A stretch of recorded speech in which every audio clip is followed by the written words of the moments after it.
तो देखो बच्चों, आज हम क्या देखेंगे? क्या देखेंगे? टेंस को हिंदी में बोलते हैं काल। क्या बोलते हैं? काल मतलब समयवाचक शब्द है काल। काल तीन प्रकार के होते हैं ना, एक तो होता है भूतकाल, भविष्यकाल और एक क्या होता है? उसी प्रकार से अंग्रेजी में टेंस भी कितने प्रकार के होते हैं? पहला होता है प्रेजेंट टेंस, दूसरा होता है पास्ट टेंस और तीसरा कौन सा होता है? फ्यूचर है। प्रेजेंट टेंस का मतलब होता है वर्तमान काल। कौन सा होता है? वर्तमान काल। और पास्ट टेंस का मतलब होता है भूतकाल। क्या होता है? भूतकाल। और फ्यूचर टेंस का मतलब क्या होता है? भविष्य काल। अब जो प्रत्येक टेंस है उसमें हमें इसके चार भाग पढ़ते हैं। एक टेंस को कितने टेंसों में बांट दिया हमने? चार टेंसों में। वो देखना किस प्रकार से है। एक तो हो गया सिंपल। कौन सा हो गया? सिंपल। दूसरा हो गया कंटीन्यूअस। कौन सा हो गया? कंटीन्यूअस। तीसरा हो गया परफेक्ट और चौथा हो गया परफेक्ट कंटीन्यूअस। देखो तीनों टेंसों में ये चीज है, इसमें भी सिंपल है, कंटीन्यूअस है, परफेक्ट और परफेक्ट है। इसमें भी सिंपल है, कंटीन्यूअस है, परफेक्ट और परफेक्ट है। अब देखेंगे हम इनके बारे में कि सिंपल, कंटीन्यूअस, परफेक्ट और परफेक्ट कंटीन्यूअस क्या होता है। ठीक है ना?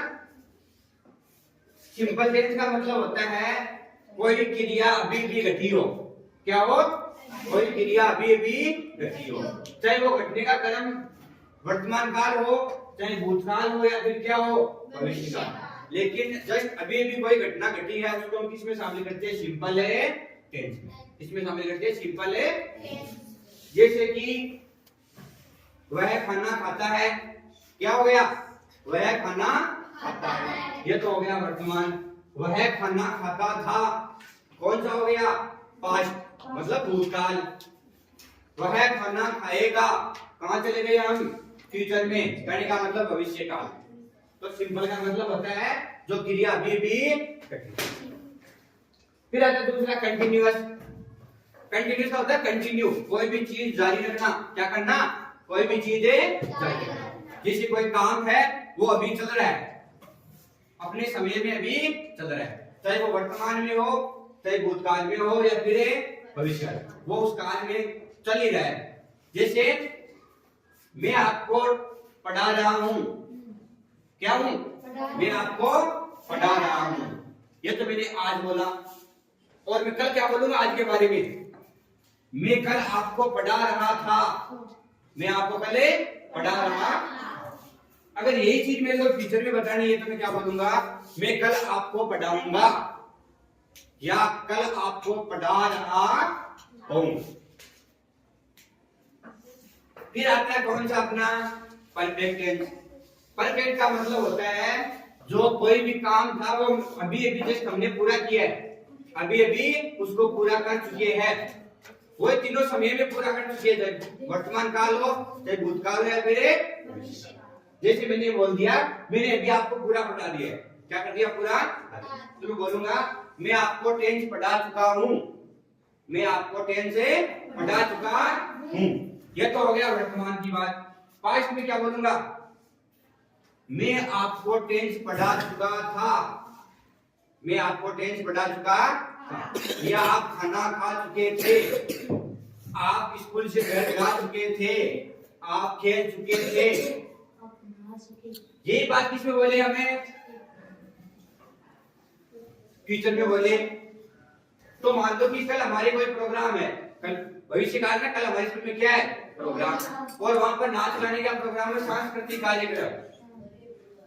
तो वहां पे मान लो कि लड़कियां डांस कर रहे हैं या नाच रहे हैं, तो हम क्या बोलेंगे कि कल विद्यार्थी नाच चुके होंगे। नाच चुके होंगे कहने का मतलब हमने भविष्य का बताया कल शायद नाच चुके होंगे, क्योंकि भविष्य पूरी संभावना बताता है। भविष्य कभी भी सत्य नहीं हो सकता। क्या हो सकता है? मैं आज बोल दूं कि कल बारिश होगी तो जरूरी थोड़ी बारिश होगी, क्या पता बादल भी नहीं छाए। और मैं कल आपको बोल दूं कि कल हम कहीं घूमने जाएंगे तो क्या पता आदमी जिंदा रहे या नहीं रहे। तो भविष्य एक संभावना बता सकती है, कन्फर्म कोई नहीं बता सकता। लास्ट में आता है परफेक्ट कंटीन्यूअस। परफेक्ट कंटीन्यूअस का मतलब था होता है कि हम कोई क्रिया थी जो पीछे वाले समय से शुरू की है और अभी वाले समय में उसको जारी रख रहे हैं। कोई क्रिया थी, पीछे वाले समय में शुरू की थी, अभी क्या रखी है उसको। जैसे मैं आपको टेंस 1 घंटे से बढ़ा रहा हूं, तो 1 घंटा पहले कौन सा काल था हमारा, पास्ट था। अभी कौन सा आ गया, प्रेजेंट। तो मैं पास्ट से कहां पे आया हूं, प्रेजेंट में। तो मैं क्या बोलूंगा कि मैं आपको पिछले 1 घंटे से पढ़ा रहा मैं आपको पिछले 1 घंटे से पढ़ा रहा हूं। यही बात अगर हम पास्ट में बोलते क्या बोलेंगे, वो आपको पिछले 4 साल से पढ़ा रहा था। वो आपको पिछले 4 साल से पढ़ा रहा था। यही बात किसमें बोले, अगर फ्यूचर में बोले तो क्या बोलेंगे।